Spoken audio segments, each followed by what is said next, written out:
삼성전자 주주 여러분 반갑습니다. 이번 주 시장에서 가장 위험한 건 주가가 오르느냐 내리느냐를 틀리는 게 아닙니다. 장이 열리기도 전에 마음속으로 방향을 정해버리는 거예요. 삼성전자를 들고 있으면 장 시작 전부터 생각이 많아지죠. 조금만 강해 보여도 더 사야 하나 싶고 분위기가 불안해 보이면 일단 줄여야 하나 싶습니다. 그런데 이번 주는 그렇게 한 방향에 먼저 베팅하기보다 확인해야 할 일정이 뒤에 줄줄이 잡혀 있어요. 12일에는 미국 소비자 물가지수, 13일에는 생산자 물가지수, 14일에는 소매 판매 발표가 예정돼 있습니다. 이런 주간에는 월요일이나 화요일에 한 번의 움직임으로 한 주 전체를 판단해버리는 게 오히려 계절을 흔들 수 있습니다. 이번 주에 필요한 건 예측보다 순서예요. 장이 열리기 전에 뭘 볼지, 첫 움직임에서는 뭘 참을지, 오전에는 무엇이 확인돼야 비중을 움직일지, 종가에서는 무엇을 다시 판단할지를 미리 정해놓는 겁니다. 특히 삼성전자는 회사 이야기만 보고 매매하기 어려운 종목입니다. 미국 물가 숫자가 나오면 금리 기대와 달러가 움직일 수 있고, 달러가 움직이면 원달러 환율과 외국인 수급의 분위기도 달라질 수 있죠. 거기에 미국 반도체가 반응하고 마이크론이나 엔비디아 같은 종목의 흐름이 바뀌면 국내에서는 삼성전자와 SK하이닉스가 가장 먼저 영향을 받기 쉽습니다. 그 다음에 장비, 후공정, 소재로 돈이 퍼질 수도 있고 대형주 안에서만 끝날 수도 있어요. 그러니까 이번 주 삼성전자를 본다는 건 삼성전자 차트 하나만 보는 일이 아닙니다. 바깥에서 들어온 신호가 한국 시장의 실제 돈으로 연결되는지를 확인하는 과정에 가깝습니다. 여기서 많이 하는 실수가 있습니다. 장 시작 전에 미국 반도체가 좋았다는 이유만으로 국내 반도체도 그대로 움직일 거라고 생각하는 거예요. 밤사이 미국 시장은 참고 자료는 될 수 있지만 주문 버튼을 대신 눌러주는 신호는 아닙니다. 국내 시장이 열리면 환율이 어떻게 반응하는지, 외국인이 코스피 200 선물과 삼성전자 현물을 같은 방향으로 가져가는지, 거래 대금이 실제로 붙는지를 다시 확인해야 하거든요. 해외 분위기와 국내 수급이 같은 이야기를 할 때는 신뢰도가 높아질 수 있지만 둘이 엇갈리면 서두를 이유가 없습니다. 이번 주에는 이 차이를 구분하는 것만으로도 쓸데없는 추격 매매를 상당히 줄일 수 있어요. 장 시작 후 첫 30분은 특히 조심할 구간입니다. 이 시간에는 기대와 불안이 한꺼번에 주문으로 들어오면서 움직임이 과하게 나오는 경우가 많아요. 그래서 시초가 하나만 보고 이번 주 방향이 정해졌다고 생각하면 안 됩니다. 삼성전자의 거래 대금이 들어오는지, 외국인 현물과 선물이 같이 움직이는지, SK하이닉스도 같은 방향의 힘을 받는지를 보는 겁니다. 반도체 대형주가 같이 움직이지 않는데 삼성전자만 순간적으로 튄다면 그 힘이 얼마나 이어질지는 조금 더 확인해야 하고요. 반대로 처음 움직임이 답답해도 수급이 천천히 개선되고 거래대금이 붙는다면 첫 화면만 보고 결론을 내릴 필요가 없습니다. 첫 30분은 돈을 크게 넣는 시간이 아니라 시장이 무슨 말을 하는지 듣는 시간으로 생각하면 훨씬 편합니다. 오전으로 넘어가면 질문이 달라져야 해요. 삼성전자 하나가 움직였느냐가 아니라 반도체 안에서 돈이 어디까지 번지고 있는지를 보는 겁니다. SK하이닉스가 같이 힘을 받는지, HBM 장비나 후공정으로 거래대금이 확산되는지, 소재와 부품까지 순환이 이어지는지를 살펴보는 거죠. 대형주에만 돈이 몰리고 주변 종목은 계속 식어 있다면 시장이 삼성전자 자체의 재료만 보는 것일 수 있습니다. 반대로 대형주에서 시작된 돈이 장비와 후공정까지 퍼진다면 반도체 업황 전체에 대한 기대가 살아나는 흐름일 수 있고요. 같은 삼성전자 움직임이라도 주변이 같이 살아있느냐에 따라 해석은 꽤 달라집니다. 이번 주에는 특히 물가 발표를 앞두고 포지션을 너무 무겁게 만드는 걸 경계해야 합니다. CPI나 PPI가 어느 숫자로 나올지를 개인이 미리 맞히는 건 대응이 아니에요. 숫자가 나온 뒤 미국 금리와 달러가 어떻게 반응하는지, 그리고 그 반응이 미국 반도체에 어떻게 전달되는지를 확인하는 게 대응입니다. 예상보다 높은 숫자가 나와도 시장이 이미 반영했다면 충격이 제한될 수 있고, 숫자가 무난해도 시장의 기대가 더 앞서 있었다면 반응이 답답할 수 있습니다. 그래서 발표 숫자 자체보다 시장의 반응을 보는 습관이 필요해요. 이번 주는 특히 그렇습니다. 몰빵 매매가 위험한 이유도 여기서 나옵니다. 일정이 여러 개 붙어있는 주간에는 한 번의 판단이 맞더라도 다음 이벤트에서 분위기가 달라질 수 있어요. 계좌의 대부분을 삼성전자 한 번의 움직임에 걸어버리면 그 다음 선택지가 없어집니다. 더 확인하고 싶어도 현금이 없고 생각이 틀렸을 때 줄이고 싶어도 손실이 너무 커 보여 손이 안 나가죠. 현금은 수익을 못 내는 돈이 아니라 판단을 바꿀 수 있게 해주는 자리입니다. 이번 주처럼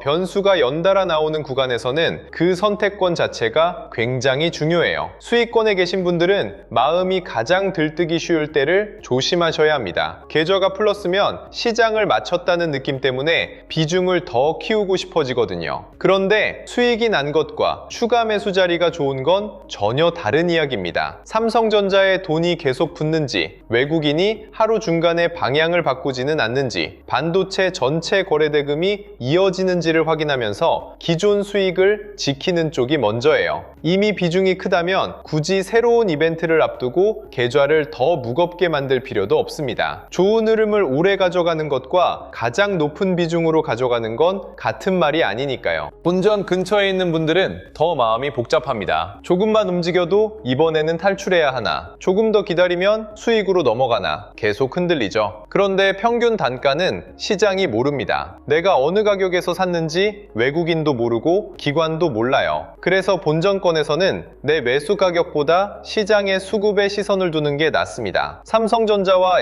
SK하이닉스가 같이 힘을 받는지, 거래대금이 유지되는지, 오전에 들어온 돈이 오후까지 남아있는지를 보세요. 본전이 왔다는 이유만으로 자동으로 팔 것도 아니고 본전이 얼마 안 남았다는 이유만으로 무조건 버틸 것도 아닙니다. 내 계좌 숫자와 시장 신호를 분리해서 봐야 판단이 훨씬 차분해집니다. 손실권은 생각을 조금 다르게 가져가야 합니다. 손실이 커질수록 사람은 빨리 복구하고 싶어져요. 그래서 조금 밀리면 물을 타고 또 밀리면 한 번 더 사고 그러다 삼성전자 비중이 계좌 절반을 넘어가는 일이 생깁니다. 하지만 물타기는 주가가 내려왔다는 이유만으로 하는 행동이 아닙니다. 저점이 안정되는지, 외국인 매도가 둔화되는지, 거래대금이 다시 붙는지처럼 위험이 줄어드는 신호가 먼저 보여야 해요. 싸 보인다는 감정과 위험이 실제로 줄었다는 사실은 다릅니다. 이번 주처럼 이벤트가 이어질 때는 그 둘을 더 철저하게 나눠야 합니다. 레버리지 계좌라면 복구 욕심보다 생존이 먼저입니다. 신용이나 미수, 레버리지 상품은 현물과 똑같이 버티는 전략을 쓸 수 없어요. 시간이 내 편이 아닐 수 있기 때문입니다. 추가 손실이 나면 담보 부담과 강제 정리 위험이 같이 커질 수 있죠. 그래서 비중이 과하다면 일부를 줄여 현금을 만들고 다음 판단을 할 공간부터 확보하는 게 우선입니다. 이번 주 CPI나 PPI를 맞춰서 한 번에 복구하겠다는 생각으로 레버리지를 더 얻는 건 대응이 아니라 베팅에 가까워져요. 계좌가 살아있어야 다음 기회도 잡을 수 있습니다. 현금 대기자는 반대로 조급함을 버리는 게 가장 큰 무기입니다. 좋은 뉴스가 나오고 반도체가 주목을 받으면 가만히 있는 것 자체가 손해처럼 느껴질 수 있어요. 그런데 현금이 있다는 건 시장이 확인될 때까지 기다릴 수 있다는 뜻입니다. 첫 30분에 추격하지 않아도 되고 오전 수급을 보고 들어갈지 결정할 수 있고 큰 이벤트를 통과한 뒤에도 기회가 남아 있습니다. 돈이 삼성전자에서 SK하이닉스로 가는지 대형주에서 장비와 후공정으로 퍼지는지까지 보고 선택할 수 있죠. 현금 대기자는 남들보다 빨리 움직이는 사람이 아니라 남들이 움직인 뒤에도 선택할 수 있는 사람입니다. 그리고 하루의 판단은 종가에서 한 번 더 걸러야 합니다. 장중에 강해 보였던 움직임도 종가까지 돈이 남지 않으면 의미가 달라질 수 있어요.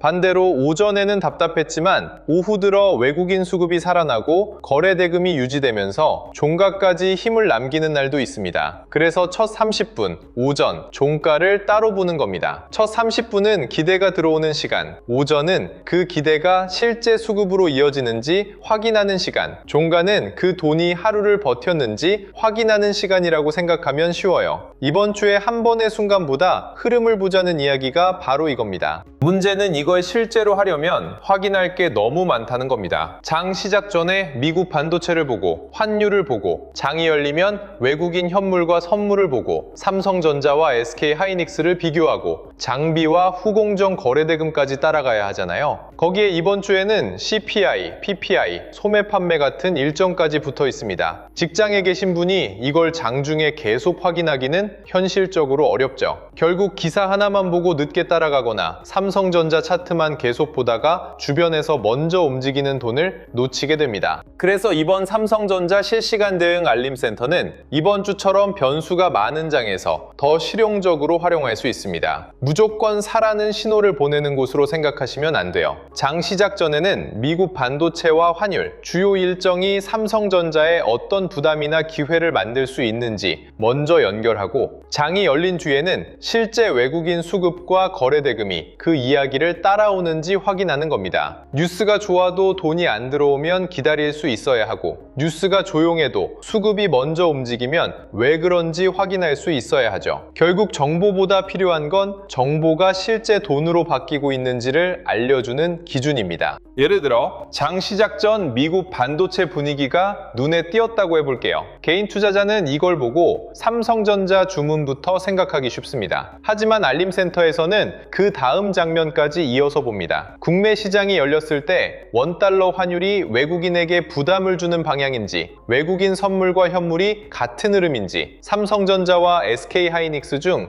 어디에 거래대금이 먼저 붙는지를 확인하는 거예요. 미국 시장의 분위기가 국내 자금으로 이어지지 않는다면 서두를 이유가 줄어듭니다. 반대로 여러 신호가 같이 맞아간다면 그때는 단순한 기대보다 실제 수급이 확인되고 있다는 의미가 생기죠. 첫 30분에는 특히 알림의 가치가 달라집니다. 이때 가장 필요한 건 빨리 사라는 말이 아니라 지금 움직임을 믿어도 되는 근거가 얼마나 붙었는지를 확인하는 거예요. 거래대금이 평소보다 살아나는지, 외국인 매도가 줄어드는지, 선물이 같은 방향으로 받쳐주는지, SK하이닉스가 반대로 움직이지 않는지를 같이 보는 겁니다. 한두 개만 맞는다고 바로 결론을 내리는 게 아니라 여러 신호가 겹치는지를 확인하는 거죠. 장 초반에는 속도가 빠르기 때문에 혼자 이것저것 찾아보다 보면 이미 움직임이 끝난 뒤 기사를 보게 되는 경우가 많습니다. 알림센터는 바로 이 시간 차이를 줄이는데 의미가 있습니다. 오전에는 돈의 확산 여부를 붙여서 봅니다. 삼성전자와 SK하이닉스에만 거래가 몰리는지 아니면 HBM 장비와 후공정, 소재로 거래대금이 넘어가는지를 같이 확인하는 거예요. 반도체 업황에 대한 기대가 시장 전체로 퍼지는 날과 특정 대형주 하나만 움직이는 날은 대응이 달라야 하잖아요. 특히 삼성전자 보유자는 삼성전자만 계속 쳐다보다가 반도체 돈의 방향을 늦게 보는 경우가 많습니다. 주변 종목을 매수하기 위해 보는 게 아니라 내 종목에 들어온 돈이 섹터 전체의 힘을 받고 있는지 확인하기 위해 보는 겁니다. 이 차이를 알면 장중 움직임에 덜 끌려다니게 돼요. CPI와 PPI 같은 이벤트를 통과할 때는 숫자를 맞히는 알림보다 반응을 읽는 알림이 더 필요합니다. 발표가 나오면 미국 금리, 달러, 반도체가 각각 어떻게 받아들이는지를 보고 그 다음 국내 시장에서 환율과 외국인 수급이 어떻게 연결되는지를 확인하는 거죠. 숫자가 좋다, 나쁘다, 한 문장으로 끝낼 일이 아닙니다. 시장이 이미 어느 정도 기대하고 있었는지에 따라 같은 숫자도 반응이 달라질 수 있으니까요. 삼성전자 실시간 대응 알림센터에서는 발표 자체보다 발표 뒤 자금이 어디로 움직이는지를 연결해서 보는 식으로 활용하시면 됩니다. 그래야 다음 장에서 기사 한 줄만 보고 급하게 결정을 내리는 일을 줄일 수 있습니다. 이번 주 후반에는 소매 판매까지 이어집니다. 물가만 확인하고 끝나는 주간이 아니라 소비와 경기 쪽 숫자까지 시장이 받아들이게 되는 거죠. 여기서도 같은 원칙입니다. 숫자를 미리 예상해서 포지션을 크게 만들 필요가 없어요. 미국 시장이 금리와 경기 기대를 어떻게 다시 조정하는지, 그 결과 반도체에 돈이 남는지 빠지는지, 국내에서는 환율과 외국인 수급이 어떤 반응을 보이는지를 순서대로 보면 됩니다. 일정이 많을수록 예측을 많이 해야 하는 게 아니라 한 번에 판단에 거는 비중을 줄이고 확인 횟수를 늘려야 합니다. 보유자에게 알림센터가 필요한 장면도 바로 이런 때입니다. 삼성전자가 장중에 흔들릴 때 이유를 모르면 사람은 두 극단으로 갑니다. 겁이 나서 필요 이상으로 줄이거나 반대로 손실을 인정하기 싫어서 아무 조건 없이 물을 타는 거예요. 그런데 외국인 매도가 일시적인지, 반도체 전체에서 동시에 돈이 빠지는지, 환율 영향이 큰지, 회사의 펀더멘털에 새로운 변화가 생긴 건지를 나눠서 보면 행동도 달라질 수 있습니다. 흔들린다는 사실보다 왜 흔들리는지를 먼저 확인하는 거죠. 센터는 이 판단에 필요한 시장 신호를 한 흐름으로 연결하는 데 초점을 맞춥니다. 수익권이라면 센터를 더 벌기 위한 신호로만 쓰기보다 수익을 지킬 기준으로 쓰는 게 좋습니다. 외국인과 거래 대금이 유지되고 반도체 확산도 살아있다면 괜히 작은 흔들림에 전부 정리할 이유가 줄어들 수 있죠. 반대로 대형주만 잠깐 움직이고 거래 대금이 빠르게 식거나 종가로 갈수록 돈이 빠져나간다면 비중이 과한 사람은 일부 현금을 확보할 수도 있습니다. 같은 장에서도 수익권과 손실권의 행동은 달라야 해요. 그래서 알림을 받더라도 내 계좌 위치와 연결해서 판단해야 서로 다른 계좌에 같은 행동을 억지로 적용하지 않게 됩니다. 손실권과 레버리지 계좌는 더 보수적으로 활용해야 합니다. 삼성전자에 좋은 재료가 나왔다는 이유만으로 추가 매수부터 생각하지 마세요. 외국인 매도 둔화, 저점 안정, 거래대금 회복처럼 위험이 줄어드는 신호가 실제로 붙는지를 먼저 확인해야 합니다. 레버리지라면 그보다 앞에 비중과 현금부터 체크해야 하고요. 알림센터가 있다고 해서 위험한 계좌가 안전해지는 건 아닙니다. 오히려 어디까지 확인됐고 무엇은 아직 확인되지 않았는지를 보고 추가 위험을 막는 데 써야 합니다. 복구 욕심을 키우는 도구가 아니라 판단을 늦춰야 할 때 늦출 수 있게 해주는 기준으로 쓰는 겁니다. 현금 대기자에게는 기다림의 기준을 만들어주는 쪽으로 활용할 수 있습니다. 시장에서 돈이 삼성전자와 SK하이닉스에 붙고 오전에 장비와 후공정까지 확산되고 종가에도 수급이 남는다면 관심을 높일 근거가 하나씩 생기는 거죠. 반대로 장 초반 움직임만 크고 오전부터 거래 대금이 식는다면 굳이 뒤늦게 따라갈 필요가 없습니다. 현금의 장점은 무엇이든 살 수 있다는 게 아니라 확인되지 않은 장에서는 아무것도 하지 않을 수 있다는 데 있어요. 이 기준을 가지고 있으면 남들이 급하게 움직일 때도 내 순서를 지킬 수 있습니다. 그리고 센터에서 종가를 꼭 같이 보는 이유가 있습니다. 장중에는 수급이 몇 번씩 바뀔 수 있지만 종가에는 그날 시장이 어디에 돈을 남겼는지가 어느 정도 드러나기 때문이에요. 첫 30분에 강했던 삼성전자가 종가까지 힘을 유지했는지, 오전에 장비와 후공정으로 퍼졌던 돈이 남아있는지, 외국인이 마지막까지 방향을 유지했는지를 다시 확인하는 겁니다. 그래야 하루짜리 반응과 다음 거래일까지 이어서 볼 만한 흐름을 나눌 수 있어요. 장중 알림만 받고 끝나는 게 아니라 종가에서 판단을 다시 닫아주는 과정이 필요한 이유입니다. 이런 식으로 보면 이번 주 삼성전자 대응은 생각보다 단순해집니다. 장 시작 전에는 미국 반도체와 환율, 첫 30분에는 외국인 현물 및 선물과 거래 대금, 오전에는 SK하이닉스와 장비 및 후공정으로 돈이 퍼지는지, 종가에는 들어온 돈이 남았는지를 확인하는 겁니다. 그리고 미국 물가와 소비 일정이 나올 때마다 기존 판단을 고집하지 않고 다시 확인하면 돼요. 삼성전자 실시간 대응 알림센터는 이 순서를 혼자 계속 따라가기 어려운 분들을 위해 시장의 변화를 같은 기준으로 연결해보는 공간입니다. 방향을 대신 맞춰주는 곳이 아니라 판단이 흔들릴 때 무엇부터 확인해야 하는지를 놓치지 않게 해주는 쪽에 가깝습니다. 특히 직장 때문에 장을 계속 볼 수 없거나 뉴스가 너무 많아 무엇이 삼성전자에 직접 연결되는지 구분하기 어려웠던 분들이라면 활용 이유가 더 분명합니다. 기사 하나가 뜰 때마다 매수와 매도를 바꾸는 게 아니라 미국 반도체, 환율, 외국인, 삼성전자와 SK하이닉스, 소부장 거래대금이 서로 같은 이야기를 하고 있는지를 확인할 수 있기 때문입니다. 시장이 빠르게 움직일수록 나중에 결과만 보고 따라가는 매매가 가장 비싸질 수 있어요.